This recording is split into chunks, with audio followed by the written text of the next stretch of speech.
This is your place for all things Grand Rapids Griffins and all things Toledo Walleye. This is the Hockeytown West podcast with your host, Brandon Cook, Nick Harrington, and Travis Foch.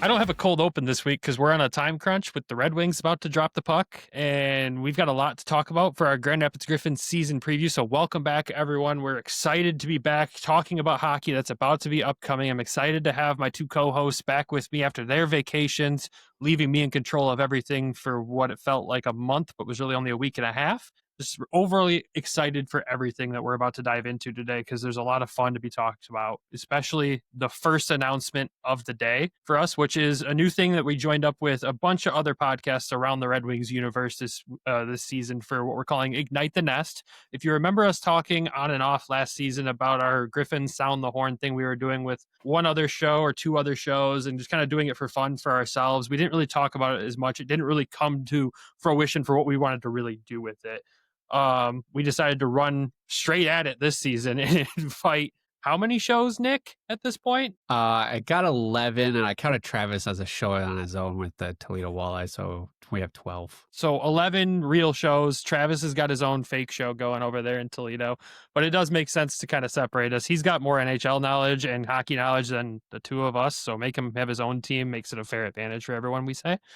But yeah, we joined up with everybody for a good cause. We're running the Ignite the Nest thing in the same structure that you would think of for the Red Wings doing Light the Lamp. And I'll let Nick really dive into the rules here, how it all goes, but we're super excited to be working with everyone to kind of grow this community a little closer, expose you all to some shows you might not know, and hopefully, obviously in ourselves, expose other listeners to us to help them learn about Grand Rapids and Toledo and follow along for the full season. But Nick, break it down for them if I didn't touch on anything yet. Yeah, so 11 podcasts plus Travis, 2 conferences. I did an East and a West, and we are going to do picks weekly. This is an odd week because we didn't have a roster finalization for the Griffins on Sunday, so we decided we're going to start picking. I think one conference is already done. They've already picked all their picks for this week. But we've got 2 conferences. We got an East and a West. Each pod will draft 1 player per week. We're going to just randomize the draft order, just like I did last year as well. And we'll keep points of like goals, assists, goalies get points for shutouts and wins and things like that. The rules are made up, kind of. I mean, there's a frame, right, based off Light the Lamp from what Bally does, but it'll be adjusted throughout the season based off of weird situations. Like Brandon brought one up today for me. I spent literally, I'm super excited about it because I spent weeks building this, trying to find every hole, and then Brandon plugs one today, creates one. So I'll go through the roster of what we have. So in the East Conference, we've got Hockeytown West. I know we're in the East. Grindline, Red Wings Rant, Hockey Style Podcast with Devin and Megan, Hockey in the 313, and then Graced by Rain. And I really built this based off of the amount of subscribers people have for YouTube and for or Twitter. And so that's how I put everybody in. So you got a good mix of big podcasts, a group of small podcasts too, all working, competing against each other. In the West, I've got Travis and T-Town, Locked On Red Wings, Hockeytown Rundown, Flying Octopus, Swedish Winger, and then the Flying Wheel. And the other caveat I put into this too is I put some rivalries together. I know last year when we did this, we had Hockeytown Rundown with Zach and Carlo. Zach ended up winning the whole thing. So I put him against Travis because they like to argue a lot. So I put them in the same division. And then I put us and Elaine because we're all good friends in that group too. So kind of a little rivalry there and just kind of see how things work out. But super excited for it. We're going to have a regular season and then we'll have playoffs will start. I think it's March 23rd so it's 4 weeks of playoffs. Best regular season champion we all donated to charity. So it was $20 per pod. And then we're going to work towards, I know Brandon and I's charity, we're going to do the Griffins Youth Foundation, make it easy, somebody close to us, and then a local. And then at the end, If we win, when we win, Brandon, I'm gonna drag your butt up because last year you finished, I think, dead last, right? I Pretty did. close. I did. I Second to sucked. last. I was terrible. And so, when we win, we'll donate our 120 towards that charity at the end of the regular season, and then when we win the playoffs, we'll have the additional 120 donated to our charity there too. But yes, Travis. I just want to say while we're on this topic, I had to take advantage of the whole Nate Danielson thing today. Nobody said anything, and I was like, I'm going to create maximum chaos right here. Already starting with the chaos, and we're not even into the season yet. I'm sure Nick loves it. He loves the headache of the chaos of who picked who to track the points. It's fun. Honestly, it's not that bad. I think I've got a good situation with the weekly to be able to kind of track, but I was surprised Nate wasn't the first 2 picks, and I was like, what is going on? Why isn't anybody picking him? Because he's going to be secretly like collecting points. There was a sneaky pick with John Leonard, and I was like, oh, that's interesting. And I was like waiting for a Booyah pick, and that didn't come through either. So I was like, I swear, I know they're not assigned yet, but I was like, they still are expected to play Friday, right? At least they potentially. We'll get there. You're getting ahead of the show here on that one, but we'll get to that. But yeah, it was. I saw what you were doing there, Travis. I saw what you were doing. I ran with it. Catch it. And I think in one group, because Brandon, are you in both groups or no? Did I put you in both? Yes, I'm unfortunately in so many group texts now. I know. Like it's getting out of hand. We're gonna have a discussion about that off air. Yeah, you could drop out of the two. I didn't know how crazy they were going to get. And one group kind of went crazy the first day, and I was like, oh, this is good. Like at least everybody's collaborating, everybody's working together. So I mean, that was the biggest thing. And I mean, I reached out to the one thing too is like I reached out to every podcast that I could think of that was out there, and unfortunately, like some didn't respond back, some didn't join. They were too busy, things like that. So this year, we're going to start with this and kind of build it, and maybe next year those the other podcasts out there will join us. And if I missed you, then I apologize on that end as well, because there was some that I was finding afterwards, and I was like, oh, or I didn't know if they were coming back for this year for the season. So I wanted to address that and just kind of get ahead of that on our end as well. Yeah, but we're all picking one player per week. Yeah. So that's our ride or die for that week. And then after that week of hockey, we'll do it again. Because we would do daily, but with the Griffins schedule playing weekday games and the back-to-backs on the weekend or back-to-back-to-backs, it's just too much chaos. So one player a week to represent each show and Travis.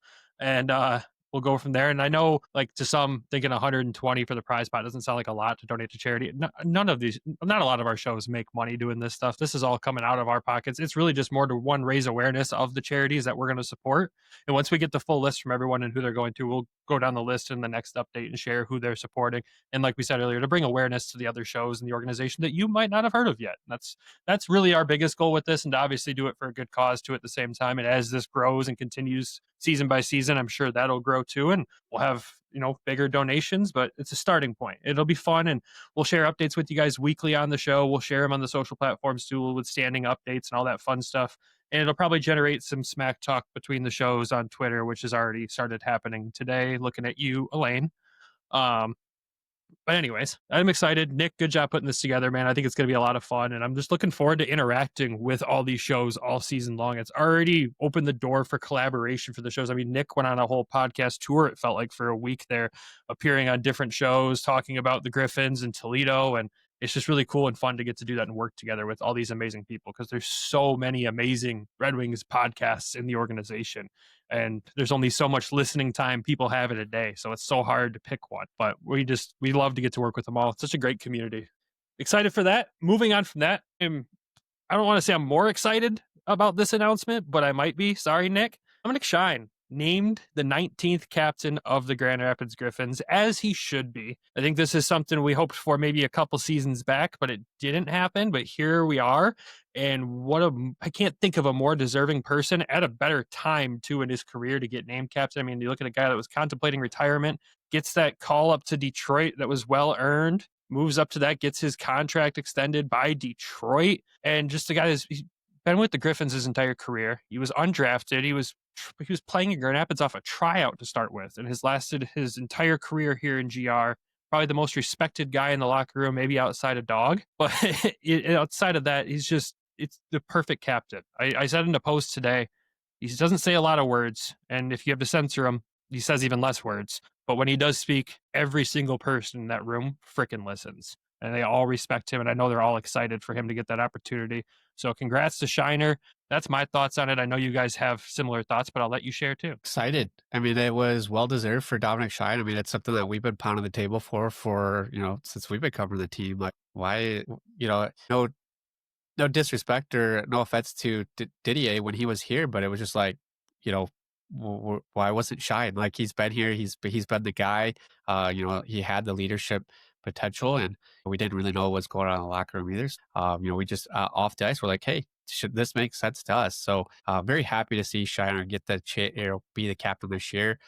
He leads by example. The last few years we've watched him. He started the third line and worked his way all the way up to the top and then up to the NHL. So very happy. I wish we could get more words out of him, but a true captain like Brian Lashoff before him, man of little words as well. So very excited. It's going to be, what did he say? It was going to be a good what season this year? A good? Good. We can't say that word yet. We're not far enough into the recording to say a swear word. So what he said. You know what he said. So looking forward to it, and happy for him. And it'll be good to see the C on his chest this year. I just think it's the perfect time to do it. Your old captain moved on, and Shine got that moment last year. He's been with the team for so many years. Like you said, Brandon, coming in on a PTO, it's you come in on a PTO, not many guys end up signing. You see it at the NHL level and even into the American League. Like, you just don't see it a lot. So I think for him to carve out the career he's carved out, get that NHL moment, now he gets to wear the most important letter on a team that he's been with for 10 years? Is it a decade he's been there now? Basically, yeah. So a third of the time the Griffins have been around. Yeah, it's crazy to think about that too, really. Like, you think of Grand Rapids, it's crazy that they're 30 years old, but for Shine, like, no better guy from what I've seen in such a small sample size. I mean, do you imagine if he had the C on his chest when he had the infamous picture? That no comment. No, it's incredible. I'll hopefully try to make it down to practice next week to hopefully get a few words from Shine, because that's about the only time we can get a few words from him. So we'll try there to see what we can do, and we'll share that with you guys. But I know he's happy about it. You could tell in the videos that the Griffins have shared that he's excited, and the boys are excited too. The place, Van Andel's going to erupt at the home opener when they announce him as the captain. It might be louder than what you heard for Patty Kane at the Red and White game. Just saying. Oh, well deserved though. I mean, for the right reason. 1,000%. Exactly. Other news on the Griffins side, they had a signing this week. Caught us off guard a little bit, but obviously when you look at the roster and look at the next guys we're going to talk about not being on the roster, you got to sign some people. We got Tyler Engel coming into the picture here, which I didn't know much about him, had to do some research. And interesting numbers, but we did ask one of our Cleveland Monsters experts, that's Miss Elaine Shercliffe, for some feedback on him. She has nothing but good things to say about his playing ability. Led the Monsters for 3 seasons in scoring, which the seasons he led aren't a ton to write home about. They were a pretty bad team. But at the same time, he does have a lot of upside on the offensive side. On the defensive side, I think is where my concerns come from. You look at last year in the DEL, posting a -32 was alarming, but I know plus minus isn't the end of the world. He did have 27 points in 47 games there as well. Looking back to his last season in the AHL, it was 66 games with the Cleveland Monsters. 40 games with the Cleveland Monsters, 16 points, 8 goals, 8 assists. And the season before that, 23 points in 66 games. And he has had some NHL time too with the Columbus Blue Jackets. Veteran player, little offensive upside, kind of a signing like, oh crap, we need to sign some other guys, and it's really close to the season type of signing. Yeah, there's really not a whole. We were starting with 12 forwards, so had to do a signing pretty close to Grand Rapids, right? He's coming from Cleveland area. I would have, scouting wise, I'm sure Dan's been able to watch him a little bit when he was over at Toledo, and maybe that's kind of the angle getting him over here. But yeah, I mean, there's not a whole lot of people here, so we had to sign somebody, and there's nobody hiding either. That's like last year when we had Becker. So Yeah. who knows what this guy will end up being. I'm not going to go the Austin Watson route where I'm going to eat my words later. Maybe this guy comes in and he makes a true impact. So Well, maybe you do go that route because that tends to bite you, and they turn out to be great. So go ahead. I'm just kidding. We'll talk about those bad takes from last episode here in a minute. Yeah, we're gonna get roasted on those. Oh boy, man, we should have done a secondary preseason update there, but scheduling did not work out. But yeah, interesting player to watch and see where he fits in this lineup. And I mean, I don't want to get Travis started on the depth rant, but at least they did something because they kind of had to, right? I mean, it's still not enough, but It's not. it's neither here nor there. My biggest thing with him, like you look at, dating back to his first year, right, with Cleveland in 20 and 21. That was his only year in professional hockey that he was a plus player. Now, granted, plus minus doesn't tell the entire story, but like for last season, tough year in the plus minus department. And then like his production, right? Like 24 points, 23 games in his first year. And then the next year he goes 37 and 71. Then the drop off hits of 23 and 66. So it's kind of like, okay, what are we going to get from him? And then especially from coming back overseas, like you really have no idea what you're getting. Like the game's so much different over here. I think we've talked about that at length, but just, it's going to be interesting, right? I wouldn't like say he's going to be a top 6 guy, probably a bottom 6 guy that's going to play in all situations potentially from what Elena said. So it's going to be very interesting. Definitely, like you said, Brandon, at least they signed somebody. Yeah. I mean, I think over the last, while I was out, I text Travis. I said, when are we going to see Brandon Hawkins in Grand Rapids? Because we're getting close to that point where, we needed a guy. And, we might have to start taking from the walleye a little bit more. I think the walleye are wanting us to be able to help them, not the other way around. So you hope that stuff works out. Obviously, there's 2 players currently in Detroit on IR that could be assigned. One of them, they might not be. I don't know. There's a lot of question marks around one of them, and Nate Danielson. Todd McClellan spoke highly of him potentially having a chance to make the team. I think he'll still end up back here. How long though? It sounds like his timetable is a lot shorter than maybe what we had anticipated before. Then you got Shai Buyam on IR too, and hopefully he comes back soon because he's obviously a fantastic defenseman that we love having here in Grand Rapids. I don't think he has a shot at making the Detroit roster, but he was raising a lot of eyebrows during camp and the games he was playing in. So hopefully those 2 are back soon and we can talk more about them. And I know that'll obviously help the Griffins roster a little bit too. When you get a guy like Danielson back, that's a huge boost wherever you do get him back. And if it is for these first couple of games, it'd be a great piece to have when you're going up against a high-powered Texas offense yet again. For the Texas Stars this year. Their roster does not look much different than last year, and that should be scary for the entire AHL Central Division. But before we get too far into them, we've got to talk about what kind of put the Griffins in this hole with a roster suddenly. And it was the unexpected turn of events with 3 guys making the team out of camp this year for the Detroit Red Wings, and Emmett Finney, Michael brandsegg-nygard, and Axel Sandin Pellikka. I got to eat my words here from our last episode. Didn't think a couple of them had the shot. We kind of thought Finney was going to be the lock just based on the position he was in. I thought ASP was going to need some more time down here. And then those last preseason games after we recorded, he found the new gear. I don't know. He looked incredible. He looked fantastic. I can't argue it. He earned that spot 100%. But this put Grand Rapids in a hole. But how excited are you guys for these kids to finally crack that roster and see this youth movement go in full swing to Detroit? It's I was stoked before I left because I was like, all right, Finney's coming out of nowhere. So Finsanity, I love that. Whoever started that out there. Because I remember the Linsanity days back with the Knicks. And Emmett Finney coming in, just kicking the door down. I was like, dang, all right. Like this guy, you watch him at training camp, and you're like, okay, he's doing well. And then the first couple preseason games, like, dang, okay. And he just continually got better. And he played almost all the games. Is that correct? Yeah, I think he only missed 2 in the preseason, which was kind of crazy to play that much. I remember a lot of people saying that. So, happy for him. It's just, nothing, you didn't really expect anything. Like you just thought he'd be here in GR and he'd be playing here, third, fourth line, nothing crazy. And then, doing so well up there. And then NBN and ASP, you figured maybe a season here would kind of develop them. And I'm like, this team is going to be freaking awesome this year. Championship parade. Let's start planning it now. And then I leave for 2 weeks, and then now we have no players. Like That's not no we have players. So we have players, but we're short. And then I find out Booyam and Nate are both hurt too, and I'm like, oh my gosh, all right, what is going on here? So I mean, I'm excited for those guys to go. I'm starting to think more though is that based off of like I did a lot of catching up. It was a 9-hour plane ride back, so I was listening to a lot of the podcast throughout. And I'm feeling that this year the roster for the Red Wings is going to be very fluid, and between GR and Detroit, and like these guys will get some games, but I don't think that they're going to play every game, and so I think there'll be a lot of moving back and forth. That's just my thought on it.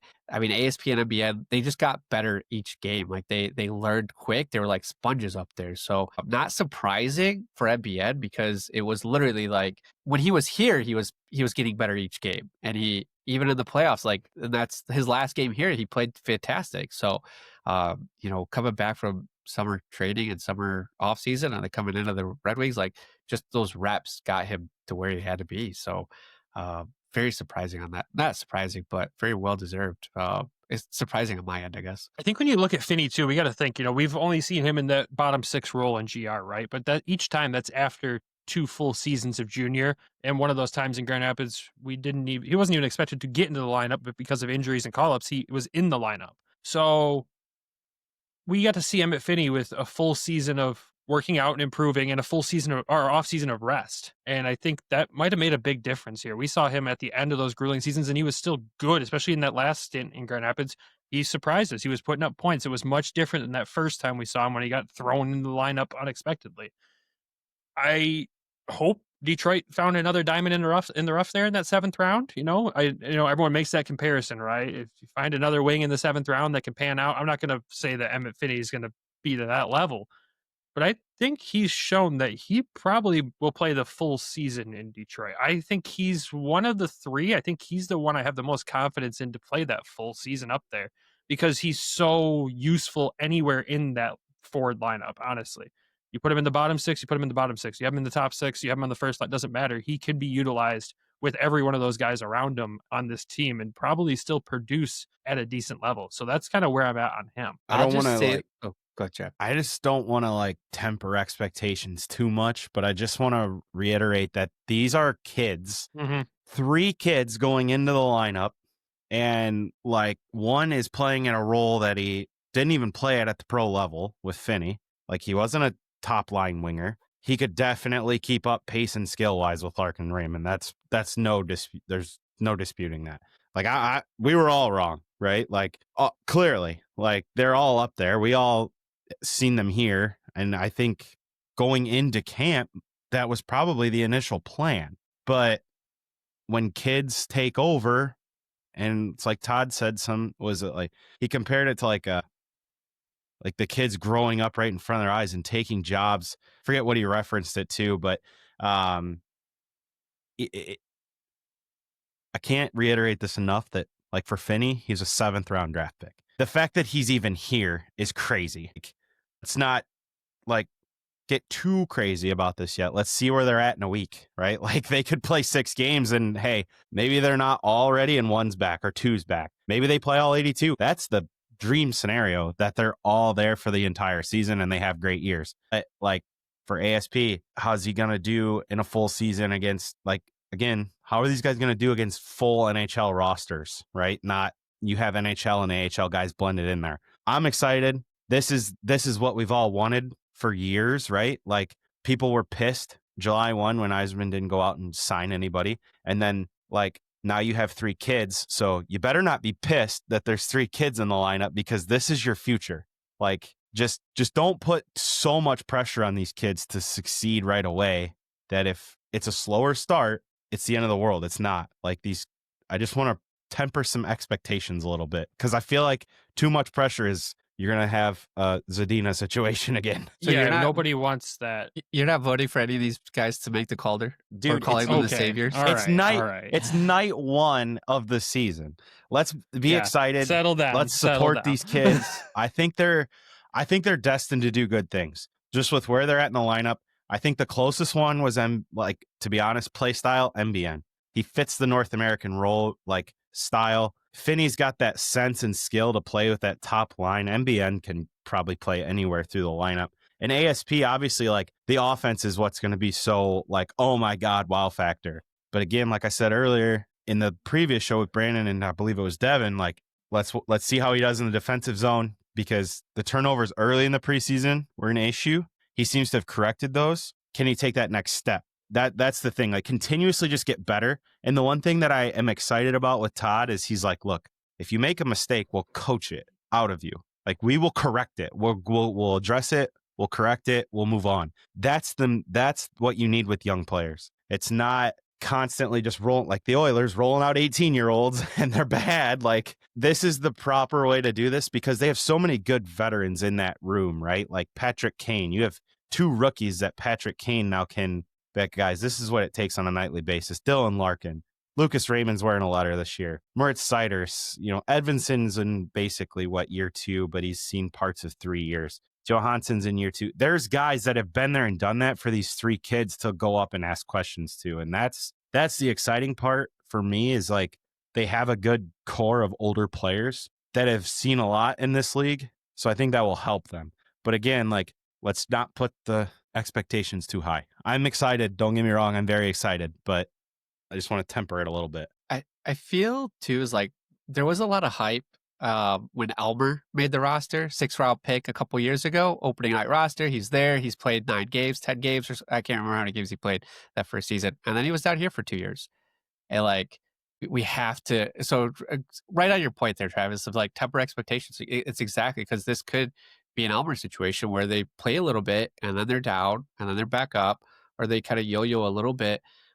But like they're kids, like Emmett kind of came out of nowhere. I hope he's first line, that spot next to Larkin and Raymond the entire season. That'd be sick, right? Like we may have found our piece there, right? Or if he's back here, that's great as well. I think for me to not reverse everything about those expectations is this just feels different, and it feels different from one big reason, and it's the roster around them. As Travis, said there, you've got so many guys that they can go learn from. And you think of those past seasons where they would call up Guy because they need Guy. Well, who is your defenseman learning from Trevor Daley still, who was, come on, like he was done by that point. These guys are getting called up at such an opportune time to learn from all-stars that I think is going to benefit them in the long run. I do agree that with Trav also that I think MBN is probably, if you're picking out of the 3 to last the full season, he's probably the guy out of those 3 if you had to pick one, just because I think the way his game has grown in this offseason and through the preseason has been incredible. And he's that sandpaper also that this team is going to need when you look around the league and see the shenanigans that have already started between some teams. Hell, they started in the preseason between 2 teams down in Florida. You're going to need rough guys that can go out there and score, but also piss the other team off. And he's that guy. So I do think that out of those 3, he could be the one. But I do feel like something's different about this. Maybe it's just the coach too. I was pretty down on Todd when they originally hired him. I'm like, we're just bringing in another guy that's been around for a while and he'll be gone in a couple of years. But ever since he's gotten here, he's impressed the hell out of me with how he coaches this team. And I love that he's trusting the youth and also putting them in a good situation, not just saying, all right, 1st round pick, you're going to get put in this spot in the lineup and figure it out. No, if you make a mistake, we'll coach you to it. That's fine. That's how it should be done. So all those things make it really exciting. Maybe it's just the vibe of hockey back too, where the expectations go way through the roof, and Centennial season, Fedorov jersey, all that stuff. All the vibes are so good throughout the organization right now. Maybe it's that, but also at the same time, you're right. Temper the expectations, but also at the same time, it's going to be a lot of fun to watch no matter what happens. One last thing I wanted to say was like, Yzerman got here in 2019. He's been drafting, right? He's preached patience. Now all of a sudden there's going to be 6 first-round picks. 9 of his 23 are his draft picks. They've all shown promise at points, the ones that are already at the NHL level. Now you got 3 more potentially coming in. Guys, of the, quote, yzerplan, this is like the first year of it. Like where you're starting to fully see the kids come in, and like you've got some that have already gotten here and established. Now you're adding 3 more. Next year could be potentially 2 more. Given what happens, you might see those 2 this year. I think if you go through it, you can kind of figure out who it could be based off injuries. And you got Carter Bear coming. Like, Buchelnikov's in the KHL. His deal expires this year. There is so much youth coming that it's like, okay, we got to start getting these kids in the lineup, because the more experience they can get now, that's less later that are making that have to come in as rookies. That number is going to slowly deteriorate, but go down a little bit, because if you throw 3 in this year, say 2 more come up and play 20, 30 games, next year you got maybe 2 or 3 more. Now you don't have to bring 5 up at one time. You've got guys that have played. Like, the youth movement is here. Like, this is what we've waited since 2019 to see. I mean, I know some of them have been here, but like, this is the first moment where we're like, oh wow, there's 3 of them here. So that's the exciting thing. That's what we should be excited about. Question that I'll ask, and everyone in the comments can also respond to this question. Does going with the youth movement, finally seeing these pieces go into place and all this stuff happening, all the stuff we've been wanting, if the Red Wings still miss the playoffs, does this at least make it not as painful if they do? Because, like, you let your draft picks play. You let these guys get into the lineup and try. And maybe it didn't work. Maybe it does. Who knows? But they're at least putting the pieces together. And if they miss, they miss. Because obviously, Yzerman has said multiple times that I don't think he's tracking that at all. Obviously, the fans want it. But does these moves and seeing all these parts come together, if you miss still, does it hurt a little less? I think so. Like, I don't think it hurts at all, because you're starting to see, like, the future. Not like the team. Does it hurt are you mad that if they miss? No, I'm not mad, because this isn't a finished product. Like, you have to get there, right? Like, part of getting there is putting these kids that you've spent years drafting into the lineup. And then them kids have to slowly turn over the lineup. You're at the part where they're starting to turn over. Could this be, was it the first year, like the Leafs, when they had that youthful lineup and they took Washington, 6 games in the playoffs that year? Remember that? I think it was like 2016, 17, somewhere in there. Like, could this team potentially do it? Yeah, there's a lot of youth. They're going to be a lot faster.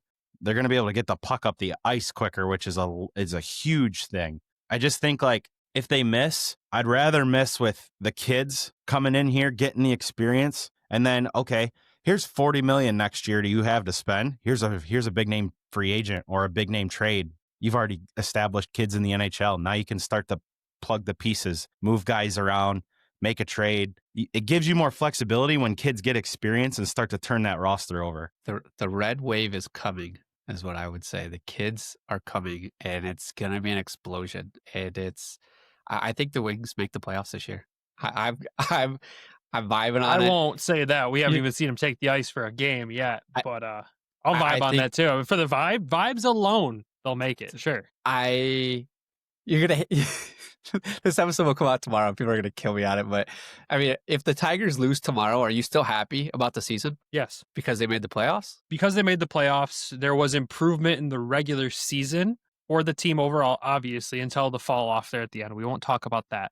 But there's improvement up and down. And if you look at what they've spent money on, it's not like some of these other teams dropping hundreds of millions of dollars to build a playoff roster and still not win. Unless you're the Dodgers, their whole situation, cheaters. They're all cheaters. But at the end of the day, yeah, I'm still a happy Tigers fan because, one, again, playoff baseball was back in Detroit. You could be happy about it in that aspect. And the regular season was almost every single game was fun to watch until the collapse there at the end. But yeah, I would still be a happy person. Would I want to see some moves in the offseason so collapses like that don't happen and you can go? Yeah, but again, they have 2 very youthful players coming up too. It's just kind of waiting and seeing. They're in almost the same position, except the Tigers are in the playoffs now. You're seeing what the Red Wings are getting towards, and that could be this season.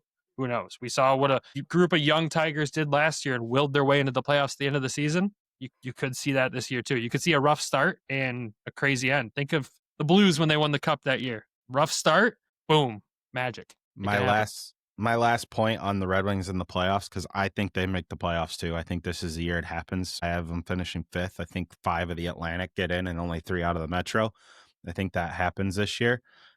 Think about this year as a whole. You have the Olympics. There's 2 guys on the Red Wings alone that if they get off to fast starts could create a conversation with DeBrincat, multiple 40-goal scorer at 39 last year. Patrick Kane got invited to the Summer Showcase. Then you talk about guys trying to find spots elsewhere, trying to get their, going into there for their country. So I think that is going to be like, okay, we got to get off to a fast start And I think if they get that fast start with guys playing with like, not just getting to the playoffs, but I want to go play for my country on top of that, and then we'll get to the postseason. I think there's just a lot more like will this year. The guys are playing for more than just the playoffs. There's other things on the line this year. I think there's more than 2 guys too that can make their Olympic rosters. But well, no, those are the 2 that really stand out to me. Like, I mean, you could, there's no Edmondson, way Raymond's not playing for Sweden and Seider's not playing for Germany. I'm saying your bubble guys, like gotcha.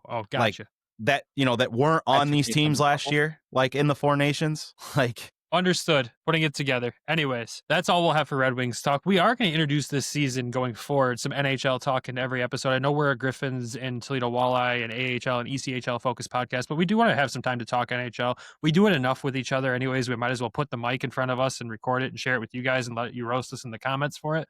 So at the end of every episode, there'll be like a 15-minute segment of NHL talk for y'all too, just so we can still talk about the Red Wings in this setting as well. But we are going to head back to the Griffins, but we've gone on long enough. We're going to hit an ad break first. When we come back, we're going to do a quick roster prediction for Grand Rapids and just talk about what our overall expectations are for this team as we look at this roster going forward.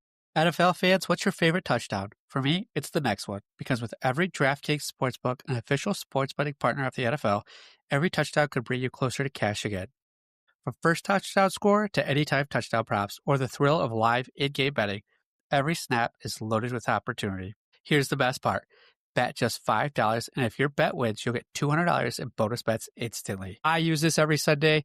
I always try to find some crazy parlay for like 10 cents to get me $2,000, but unfortunately, it hasn't worked out for me yet. But keep trying, keep finding these crazy odds, and maybe the luck will be better on your end. Your team hitting pay dirt pays out to you.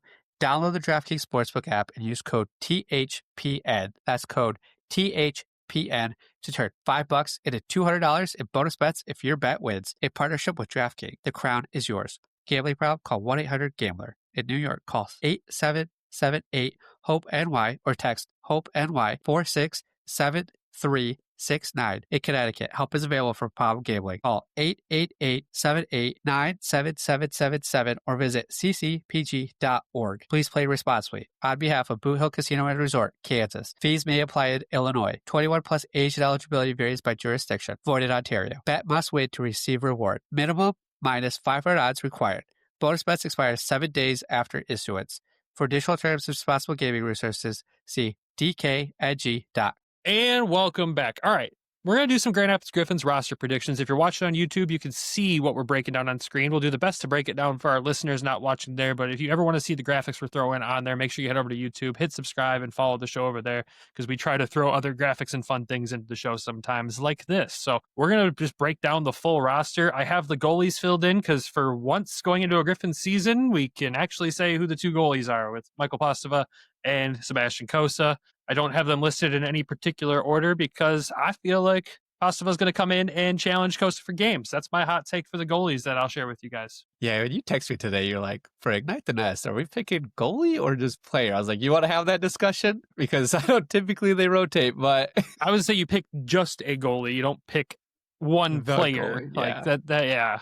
Pick Cossa and it's a 3-game week and Postava takes, I got to say his name right in these episodes too.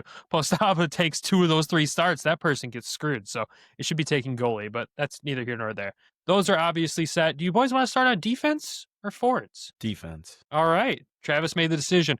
Who do you got as the starting pair, Travis, for Grand Rapids this season? Oh boy. This is going to be very interesting just with the way things have shaken out. But I would say Wallinder and Hull. D pair 1. Wallinder and Justin Hull. Why do you say that? That's going to be their shutdown pair if they even play together. Like this is where we laugh at night 1 tomorrow night when we all laugh and we see the roster for the projected lines.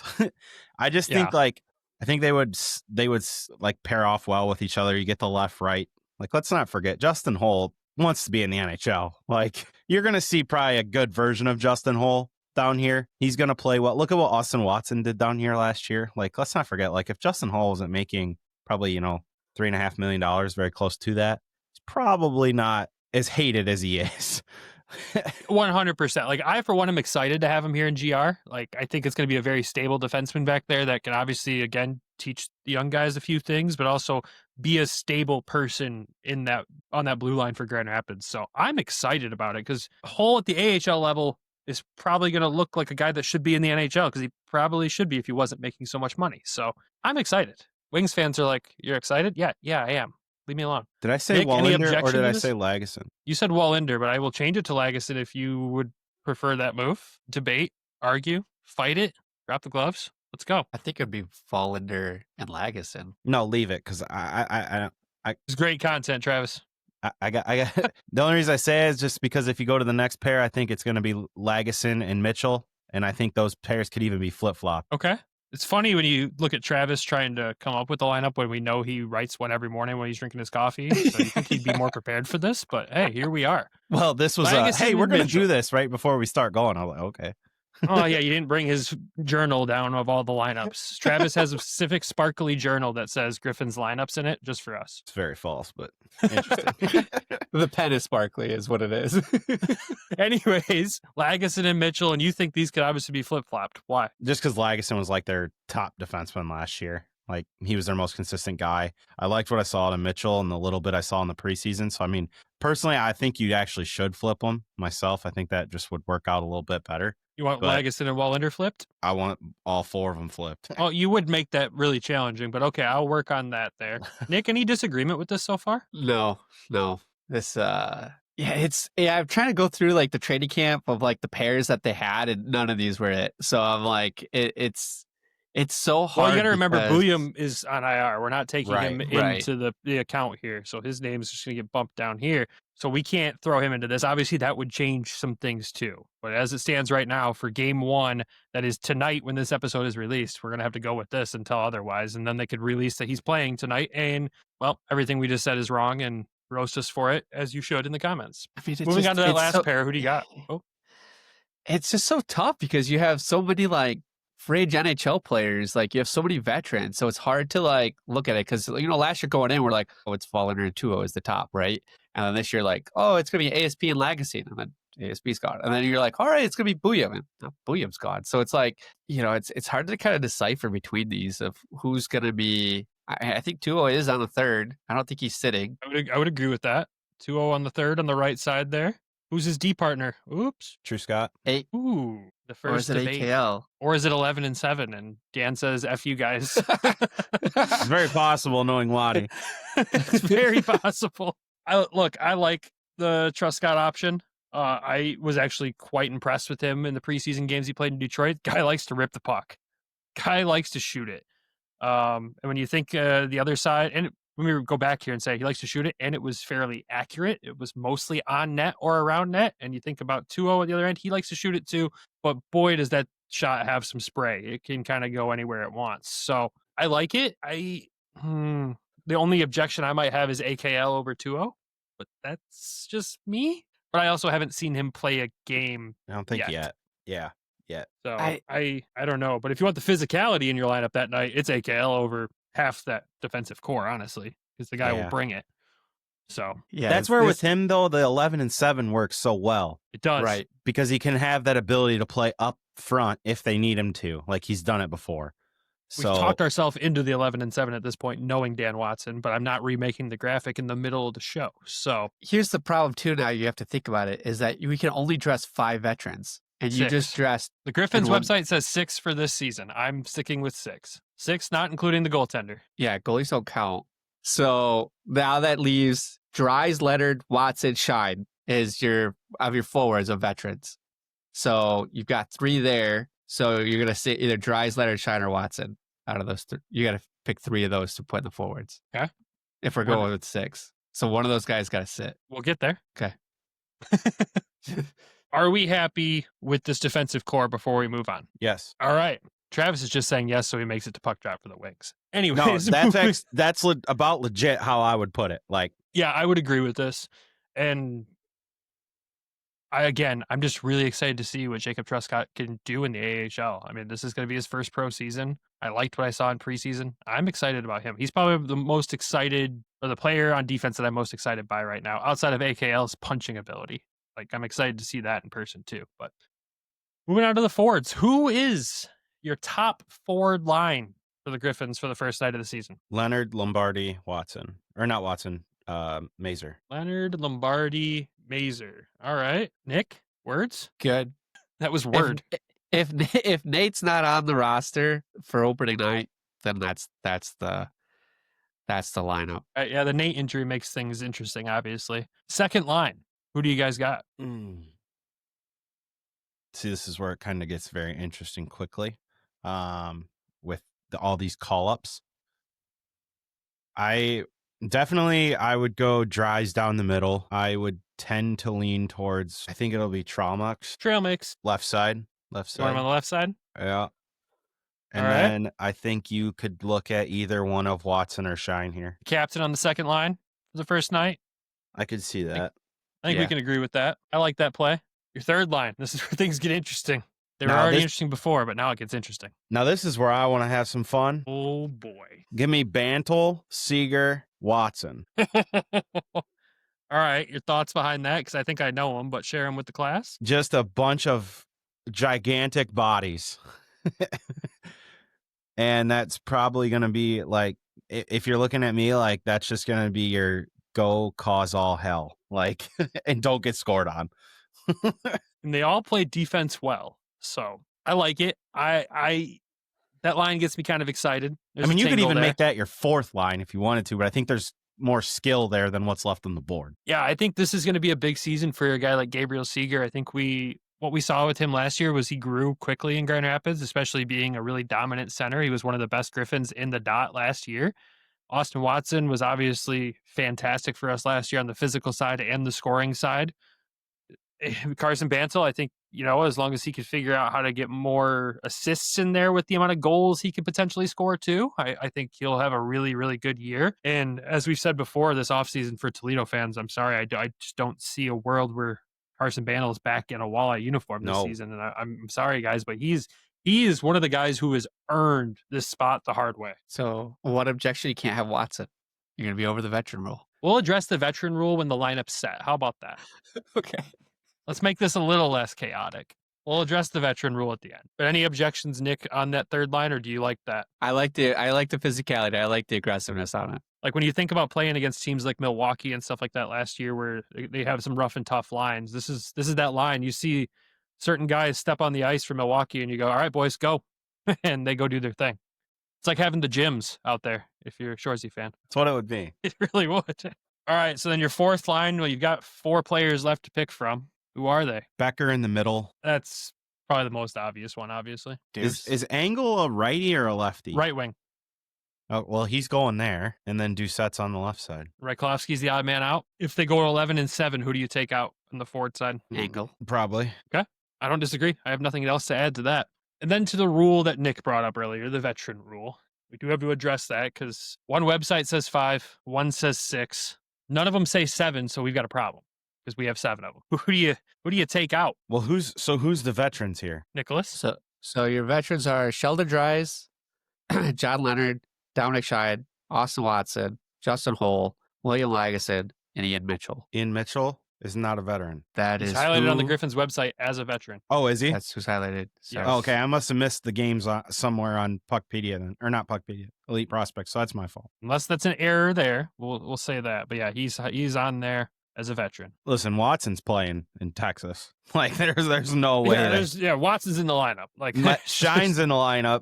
Dries is in the lineup. I think it's going to come from defense. I think so too. Yeah, I think defense, because you got to think too is you're going to bring at some point, like it's just going to rotate out. And one thing that I did hear at training camp is that AKL was brought in for his physicality, not his versatility. Because when we saw that, we were stoked because he plays forward as well, and he plays defense, and he shoots right, so he could literally play just about anywhere. So we were stoked for that. But this guy's a big dude, and he came in. He's a fighter, so he was brought in so Austin Watson didn't have to fight so much. So I think at that point, like especially with Watson, with as many as he was close throughout the season of being suspended for fights, you could kind of rotate him and Watson out or in around.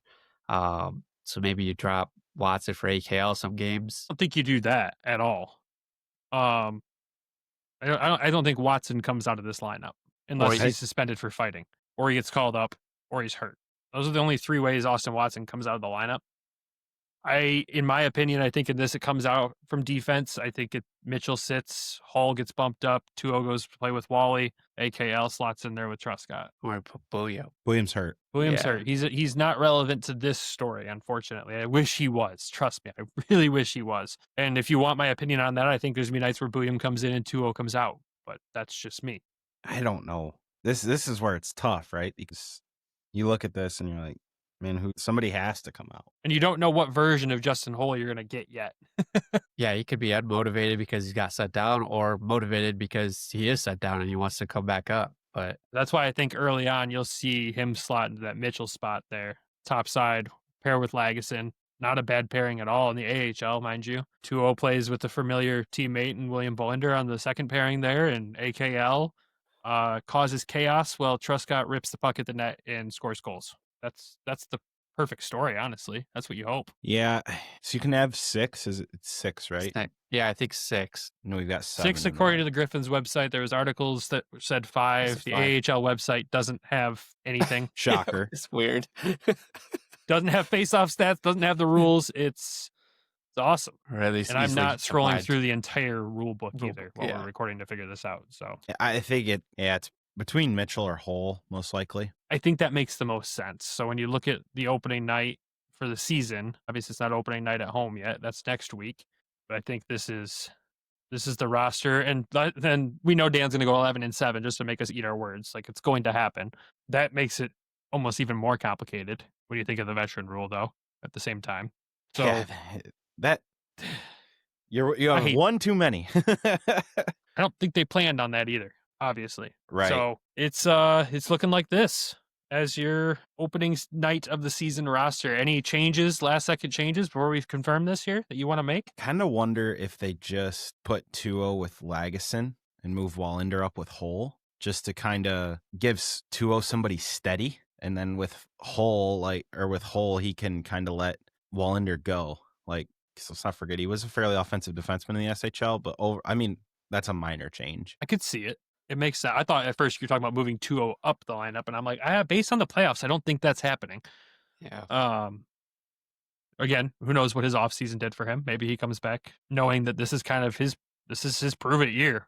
This is Ati Tuomisto's prove it year. He's gotta kind of come out and show that he still could have that potential to move up to the NHL.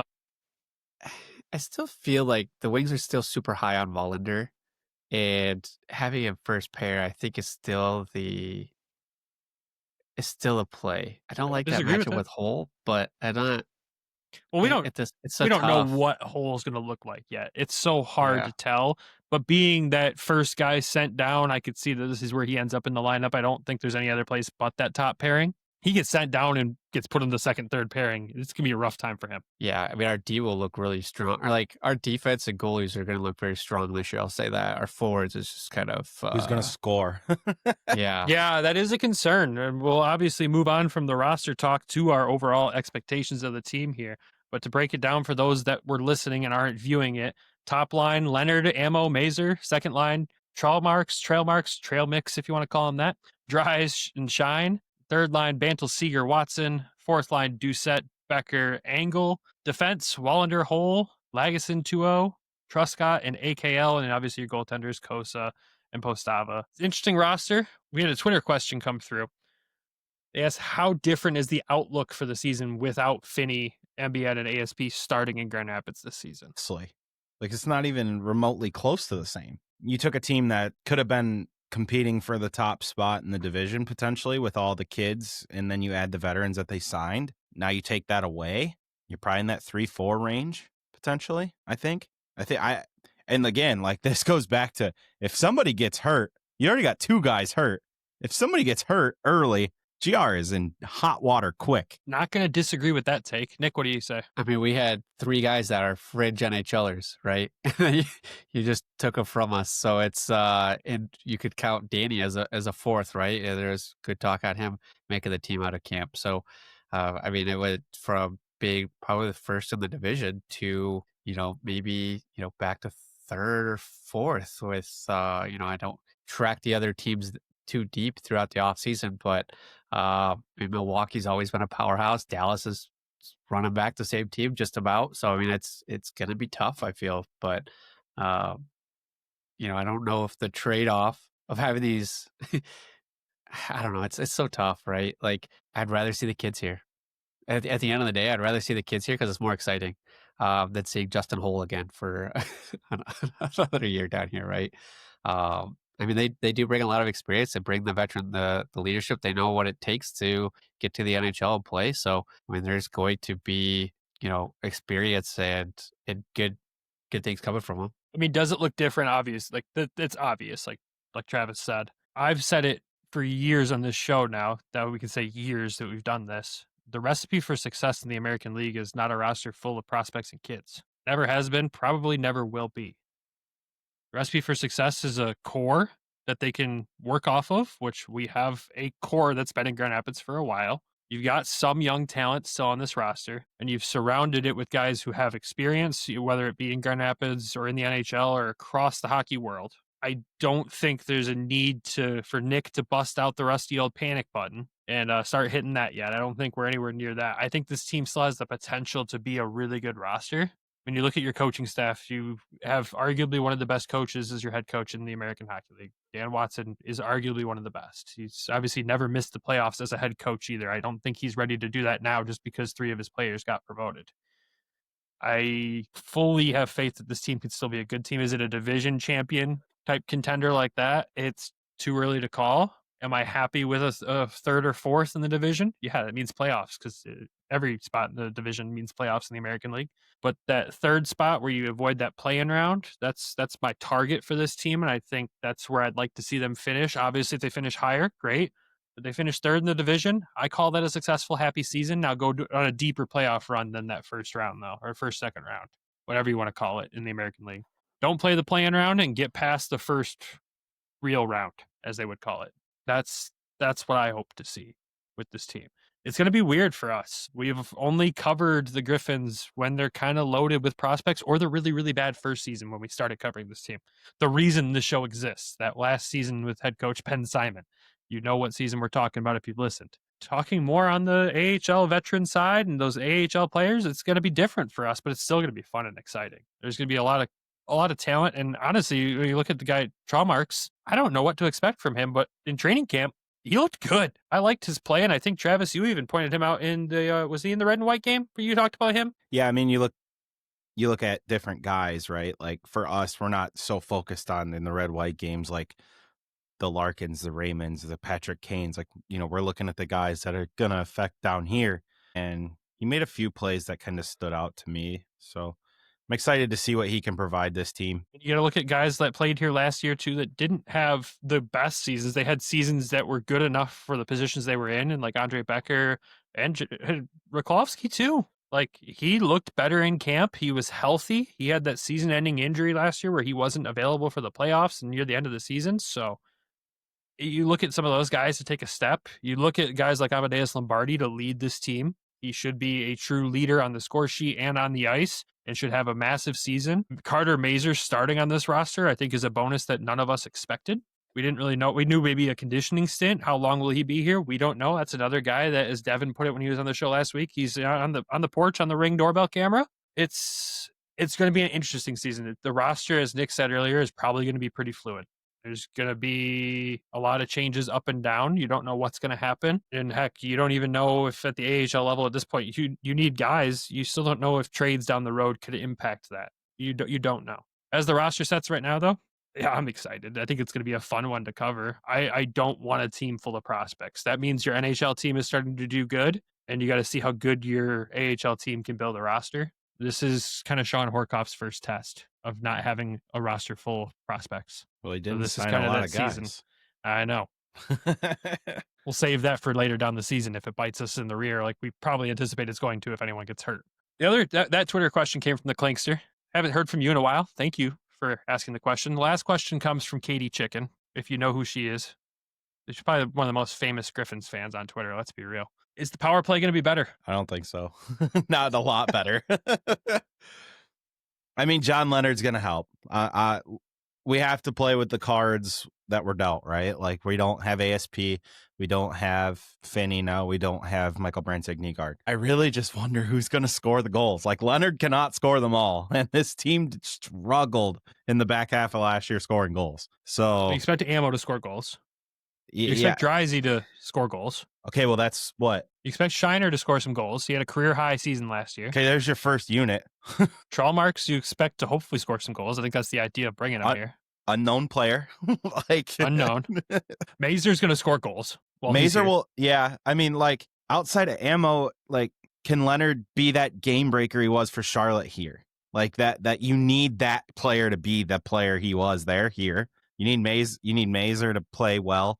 I think him healthy is going to be like, I got to get up there. Like I got a taste of it. Like I want to get up there. So like how long, if he gets off to a hot start, is he going to be around? Like, you know what I mean? Like, and then you get into the up and down. Like I just, that's my biggest concern is like, who's going to score? I think like there's going to be a point of emphasis of trying to make it better, but you look at what's already lost off the roster. I think it's going to be tough, but I hope they prove me wrong. How long until Bergie's in a Griffins uniform? No, I'm kidding. We're not asking that question. Yeah. His conditioning stint from not being in the games, maybe. Maybe. I hate the talk of having to trade him because obviously we'd love him back in GR, but obviously there's this thing called waivers and he ain't clearing waivers. No chance. Shot. It's unfortunate. I guess the final thing before we wrap this up, so Travis and I and Nick can all go watch the Red Wings game as it starts here. Your season prediction for where this team finishes in the Central Division. Travis, I think you said that 3 or 4 range. I said third. That's my prediction that they're going to finish third. Travis, I think they're going to finish fourth. I worry about the goals. I really worry about the goals and where they're going to come from. I'm not so concerned about defense and goaltending. I think that's going to be the thing, like what's going to help them win games, but they're going to have to win a lot of like 2-1 games, 3-2 games. If they get into the 4-3s, I think that's where they might struggle. Yeah, and I hope I'm wrong. I hope they contend for the division. I really do. I'm just trying to be realistic and not like, because there's so many unknowns on this roster too. There's so many guys we haven't seen in a Griffins uniform. Like there's a lot of guys that could show up those first 2 games. We'll be like, well, we're wrong again. Can Carson Banel score? Podcast where we're wrong all the time. Right? Can Banel score 20 goals in the American League? Like you don't know that. Like you haven't seen that. Like you know what I mean? Like there's so many unknowns. Yeah. Nick, your prediction? I know we're worried about goals because the way the roster is right now, there's just not a whole lot of forwards, right? And I'm as you guys are talking, I'm looking up. Like we lost a big piece last year of Joe Snively. Lost him. He brought a lot of goals. John Leonard, I was looking at his stats. He does replace, but it was a better Checkers team than what we have here at GR. So I mean, it'll be interesting to see if he's enough of an upgrade over Joe Snively to bump us. I think. Like we have 2 really solid goaltenders. We have a really deep roster for defense. You know, the way you win the games is you guys score more goals than you let in, right? So if we're not letting in a whole lot, we might need only 1 or 2 goals a game. Like we might see a lot of like really tight 2-0, 3-1, you know, 3-2 games. So Ostava really impressed me. Cossa's right there. They're going to challenge each other. Our defense is deep. We have 2 very defensive-minded coaches with Brian Lashoff and Dan Watson. You know, maybe you see, you know, I alluded to it in the offseason with Pat. I think it was with Pat. You know, maybe we're going to try to play that style like that Canadian team did in the ECHL, like what we saw in the finals against Toledo. Maybe we're trying to I wish we would have had a chance to interview Dan Watson over the offseason to be able to ask him if that's kind of the route they were going. But I see a much tighter team. If we have to capitalize on the power play, it has to be better than what it has been the last 2 years since Steph has taken over. It's just, it has to. If not, like, yeah, that'll be a discussion for later. But sure, we'll talk about it throughout the season. Yeah. I mean, I think Rockford's going to be good. I think Chicago, I can only assume Chicago's been drafting well with how bad they finished the last few seasons. So it's going to be between us and them. I see Milwaukee at the top again, and then Texas, Texas up there as well.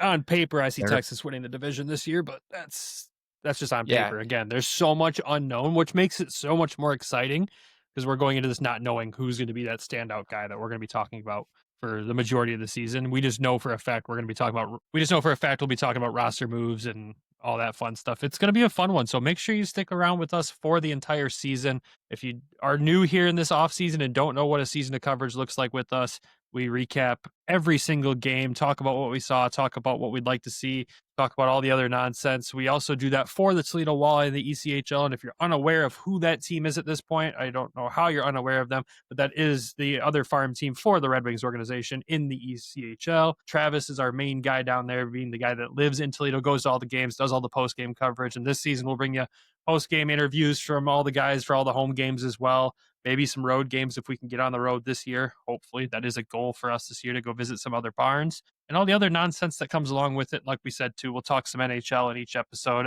Episodes will be segmented this year. We'll have different segments for the shows. And, of course, keep you guys updated on Ignite the Nest as the season goes around for Nick and myself to take that championship trophy at the end of the season from everybody else. Sorry, Travis. Been banished. Oh, banished because of Ignite the Nest.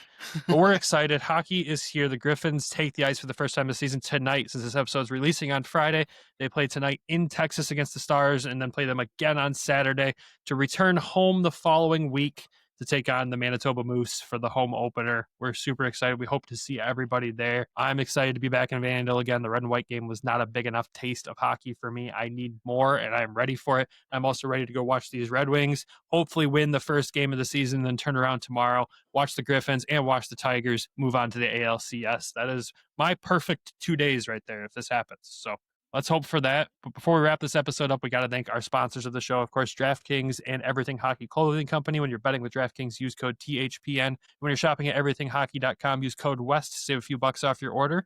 And we got to thank our Patreon subscribers as well.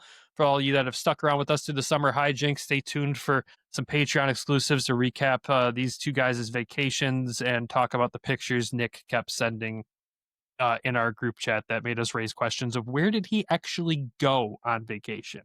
That's going to be definitely a Patreon one, because I don't think YouTube would allow us to post it with pictures. I definitely would not allow it. And the top 20 countdown. And the top 20 countdown as well. And all the other stuff throughout the season, unedited episodes. We'll bring you guys bonus content throughout the season. We'd like to get it to the point where we could bring bonus exclusive interviews over there, but it's got to grow a little more for us to be able to do that. So make sure you head over to patreon.com/Hockeytown West Podcast. Check out the tiers we have there. We make it as cheap and affordable as possible throughout the season, because we know money's tight for everybody. And we're just an AHL and ECHL podcast. So any support we get over there is appreciated. Nick, who are the current subscribers over there? It's a great question. Patreon's currently down right now, so I cannot pull up the list. What? I was trying that entire 10 minutes before you went into the spiel. Is that why you fumbled your stuff and knocked it over for the second time today? Yes, that happened before recording. At least you didn't knock down the camera this time. It's We're okay, so Nick, because Patreon actually works for me, not you apparently. So I got the list. I got the list. Don't worry, buddy. We'll always make sure we can thank our Patreon people. Those are Dro Schroeder, Bryson DeChambeau is elite. That'll be a discussion on Patreon for that one. Tyler Ingalls, John in Florida, Elaine Grace, Griffin, Randy, Derek, Lori, Allen, and Michael Asante. Thank you all for the love and support. We appreciate it. And like we said, if you want to join those lovely folks, patreon.com/Hockeytown West Podcast. All right, boys, that's it. The season preview is done. Next time we're talking about Grand Rapids Griffins hockey games that have been played. I'm excited. I know you guys are excited. But until we talk again, go Griffins, go Walleye, go Tigers. Love you. Bye. Hello, we're back department. I'd like to file a claim. Thank you for tuning in to the Hockeytown West podcast. Be sure to check us out on Twitter at HockeytownWPod and your host, Nick at GR Hockey Guy and Brandon at BrandonGR Hockey.